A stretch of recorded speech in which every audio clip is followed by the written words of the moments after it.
Hi pals, welcome back to my channel From Skint to Savvy. Today I am going to be doing my cash stuffing for the second week of March. Can you believe it? We're into that time already. As always, using the trusty Budget by Paycheck workbook by the Budget Mum, and this is my cash breakdown, so I'm going to put it to the side so I can see it, but you will see it in the binders obviously.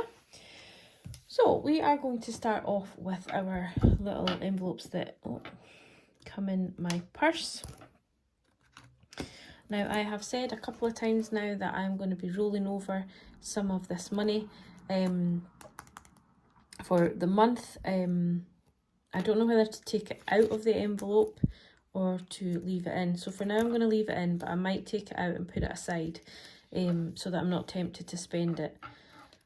Although if I am tempted to spend it, it's kind of its purpose, but I'm trying to see if I can budget per week for an amount, so we'll see how we go. So we're going to start off with electric. Now normally I put £40 in here.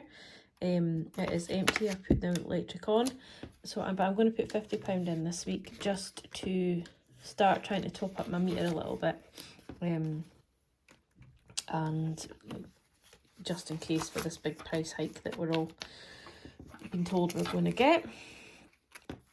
Because I'm on an old type of prepayment meter, Martin Lewis, the money saver money expert, has said that if I put the money in before the 1st of April, I will get charged the money that's on my key and on my meter for that until it's used out, until I top up my key again. So we'll see how that goes. So that's £50 in there. I haven't spent any of my own money yet, so I have £5 every week. So I'm going to leave it in there for now, but I might take it out and put it to one side, ready for a savings challenge further down in the week, but we'll see. So I'm going to pop another £5 in. I don't really have anything coming up this week that I might need to spend any money on other than, you know, a coffee or something. So we may have some of that left by the end of next week. Miscellaneous, again, is just to ensure that if I need to do anything, buy anything unexpectedly or what have you, then I have money. So I'm going to pop another £5 in there. No idea why I just switched that around. My nails are desperately needing done. They've just gone a fraction too long and I'm struggling to do anything with them now. It says me that wasn't going to get her nails done, but I've just loved having them done and been managing, so we'll see. So yeah, I'm going to get myself another £5. Again, if I decide to take that £5 out and put it away to the side, then I will, but we'll see. So that is the money that goes into my purse for now, and then we'll start on the binder. So we'll start on sort of the sinking fund type binders. So we have the budgeting envelope, so we are going to put £10 into that. I am wanting to get some envelopes and things and some bits and bobs, so I'm going to bulk this up a little bit. I have just paid for a new workbook, so yeah, I might wait a little bit while for the envelopes, not to be spending too much money, but at the moment we have £10, £20, £25. I wasn't going to, I was just going to get vinyl and like stick to these envelopes, but I just feel like I want to support some of the small newly formed Etsy businesses and some of the small channels that have been, you know, supporting my channel. The only way I can really do that is by supporting theirs by buying on Etsy. I don't have my own Etsy shop. Don't really intend to have my own Etsy shop at this precise moment in time either. So I feel I could support them. Here I am going to get rid of this envelope and just put it into my beauty. So we shall just do that right now. I've decided that the beauty envelope will just be multi-purpose for all things related. So we'll pop that straight in. Those snaps are really hard. You think catch your finger on them would be sore. So that is just going from here into beauty. And then we are going to add in another £10. And so in beauty slash hair slash self-care, whatever, we now have 20, 40, 50, 55. And as you can see, my nails are really outgrowing, so I'm going to see, can I get my nails done again, maybe just shorter, not quite as blingy, so that I get away with them for work. My work will be changing as well, so the nails won't matter quite so much shortly. Piper's groom is going to get £5. So that leaves her with the £40 that she needs for her next groom. So 20, 30, 35, 40. But I'm just going to keep bulking this up until I get like 1 month ahead of myself, or one groom ahead of myself. So that will be fine.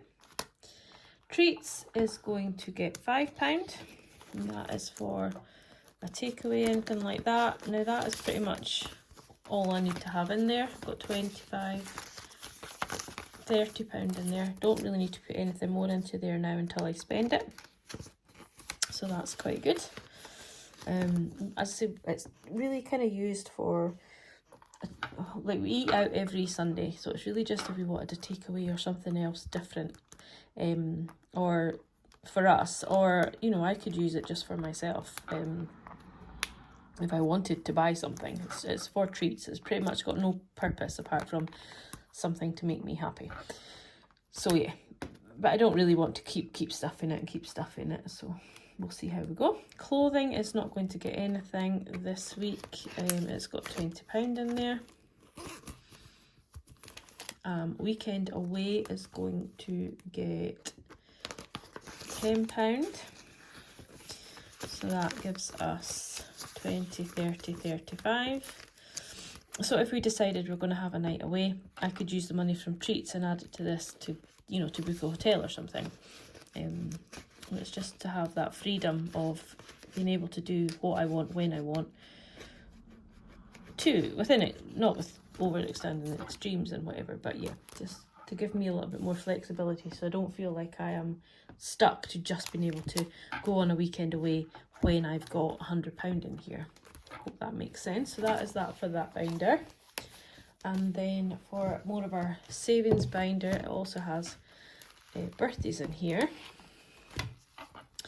So we are going to add £10 into here for birthdays. Now this is not just birthdays, it's anniversaries, any kind of gift. I will change that at some point, but obviously the next thing I have coming up is Mother's Day, and then I have a friend's birthday at the end of the month as well, so I want to make sure I've got in here enough in here for that. That's why I'm bulking that up a little bit more. So 20, 40, 50, 60, 65. So I think for Mother's Day, Mum's wanting some sort of pots and things for some of her house plants. So I was thinking maybe we'll just have lunch out at garden centre, and then she can choose some pots for herself. Christmas is going to get £10. This envelope is actually exciting me. I know that sounds really sad, but I have never ever had money in advance for Christmas before. It's always been the wage of, like, November wage has bought Christmas and credit cards. So to have some money already aside for Christmas when I have so many nieces and nephews and family members to buy for is just, I'm so happy about it. So we have 20, 40, 60, 80, 100, 110, 120, 125. Now I have made myself some placeholders to take some of this money out. I don't want to have a lot of money sitting in binders in my home. You know, like, for me, anything over £100 I really want to kind of take out and put in a placeholder and put that money back into the bank for safety. I know a lot of people, you know, have differences of opinion on that, but for me, I think it would just be better for me, and I would be happier and more comfortable. Saying that, I live in probably a very safe area as far as crime is concerned. However, when you are in the public showing people your money, it just makes me a little bit nervous. So we are now on to Piper's vet fund. It's not getting anything, but we have 120, 30 already in there. This placeholder is from Fuschia Budgets. I love it. It's so pretty. So pretty.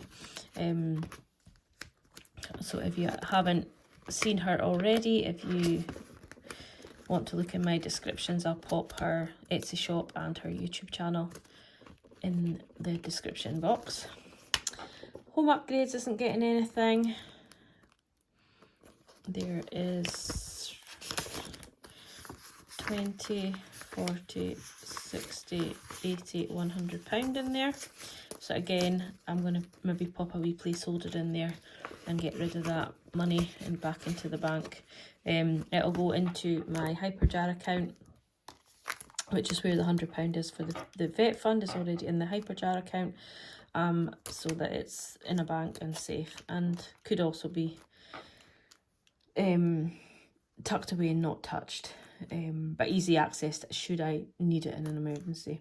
Car maintenance isn't getting stuffed, but it's almost at completion as well. So we have 20, 30, 40, 45, and I'm going to have this at £50 because, as I've said in previous videos, my father does all my car maintenance, gets it ready for its MOT and things like that. So I give my mum some money on a monthly basis, and she has a fund there for that, so that Dad can dip in and get what he needs if he needs to get filters or whatever. But that's more if I need a wiper blade or, you know, fluid to top up the car, windscreen wipers, washers or whatever. Car insurance is going to get 20. Now I want to bulk this up quite a bit because I am hoping to pay it off in full in July for the first time ever. I've never ever paid my car insurance off in full. So that's the aim of the game. So we've got 20, 40, 60, 80, 100, 120, 130, 140. So again, I'm hoping to put a £100 placeholder in here once I laminate them and make them up. But £140, I've got till the start of July to get that. So you'll see this one bulking up over the next few months quite quickly. Car tax, again, I'm hoping to pay off in full. I have paid car tax before a couple of times, not in the car that I've got now, but in other cars. So I think I'm looking at about 180 for this. But yeah, it'll be good just to pay the whole thing off each in full, and then the money that I'll have left over, I am going to just put straight into paying off my car, rather than having that extra money once the car insurance is paid. You know, the direct debits I do monthly, that money will just go straight to my car and get my car paid off quickly. So then I will be debt free as far as my car's concerned. So 20, 30, 40, 50, 60, 65 is what is in my car tax. The emergency fund is going to get £10. That's my last 10, I believe. £10. So again, I have another beautiful placeholder from Fuschia Budgets. I've got £1,000 in the bank already for my emergency fund. That is safe and secure in my bank, and I will be, I don't know, I keep humming and hawing about how much to put in my emergency fund, and I've had a lot of feedback on my last video where I asked the question, and I think some people were saying 1 to 2 to 3 months worth of bills and expenses, which seemed like quite a good idea to have, you know, have that in the bank so that if anything did happen, my bills would be paid and I would be able to eat and pay my electric. So that is maybe what I'm going to do with it. So I'm just going to focus on small amounts. So the next amount that I'm focusing on is 1,500 for my emergency fund. So we've got 1,000, 20, 40, 60, 80, 100. 10, 20, 30, 40, 50, 60, 65. So we've got 1,165 in emergency fund. Now, granted, that is not a huge amount for some people who have, you know, emergency funds of 3,000, blah, blah, blah. But for me, even just having this amount in savings for an emergency is just mind-blowing, never mind having 1,000. So if I was only to focus on one saving fund, it would be my emergency fund, because you just don't know what could happen in life and when you might need it, when a washing machine might break down, or, you know, anything could happen. And, you know, I can live with paying my car insurance direct debit every month. You know, I can live with not doing any home improvements. The dog would be another quite highly important one, because obviously I don't have pet insurance for her. When I worked it out, I thought it would be better to have a savings fund for the vet than pay out thousands and thousands of pounds and then maybe never needing to use it, or she got too old to be on that policy, and when you had to renew the policy, it's like, well, she's over this age, so her policy goes up, you know, tenfold, whatever. So I thought, well, I'll just do a savings fund, and I'll just keep saving her whole life. I'll always do savings, and I'll just keep that going. So even if there eventually is £5,000 in her vet fund, you know, you could do that. If she was to become ill, you could need to get monthly medication, and that wouldn't take long to whittle down. So yeah, for now, the vet fund will always get money. Christmas, again, you don't have to buy presents. We've got this culture where we have to buy all this gifts at Christmas, and at the end of the day, we don't have to. My family members, and I'm sure your family members would feel the same, if you couldn't give them a Christmas present but you were happy and healthy, they would much prefer that than to you to be stressed and struggling and, you know, over financial hardship just to make sure that you give them a gift. And my family have been saying that to me for years, and I've never ever listened. I've always gone overboard at Christmas, because it's really the only time I treat them and spoil them, apart from obviously their birthdays. But, you know, I like to be able to just spoil them all, and I do go overboard, and I go overboard with my boyfriend also. He has never really been big on Christmas, but with being with me for 10 years, he's now appreciating Christmas a bit more. But I mean, he's a grown adult, and I do go over the top with him. And birthdays, again, same again. If you can't afford to give somebody a Christmas gift, a birthday gift or a Christmas gift, I'm sure that person would much prefer that you didn't give them that, or maybe made them something, maybe made them a cake, or you know, even just invite them to your home for a cup of tea. They would much prefer that, and for you to be happy, healthy, and not in a financially precarious situation, than to get a gift for them. So that is my cash stuffing for today. The next video I'm going to put out will be done tomorrow evening, probably, or maybe Monday evening, and that will be my closeout of this week. But yeah, thank you so much again for watching, for subscribing. If you haven't yet subscribed, I would really love it if you could. I just love seeing these little numbers climb up every day. There's, you know, a new person added to my channel daily. I love it. I really appreciate it, and I do try and follow everybody back if they are not a private. Like, some people will tell you who's subscribed to you, so I try and subscribe back to them, but a lot of people don't come up as you just have a new subscriber. So if I know you've subscribed, I try and subscribe back to you. And yeah, I just want to share the love. I am just rabbiting on now, so I'm going to go. Thank you so much for watching, and have a good weekend, and I will see you all again soon. Bye.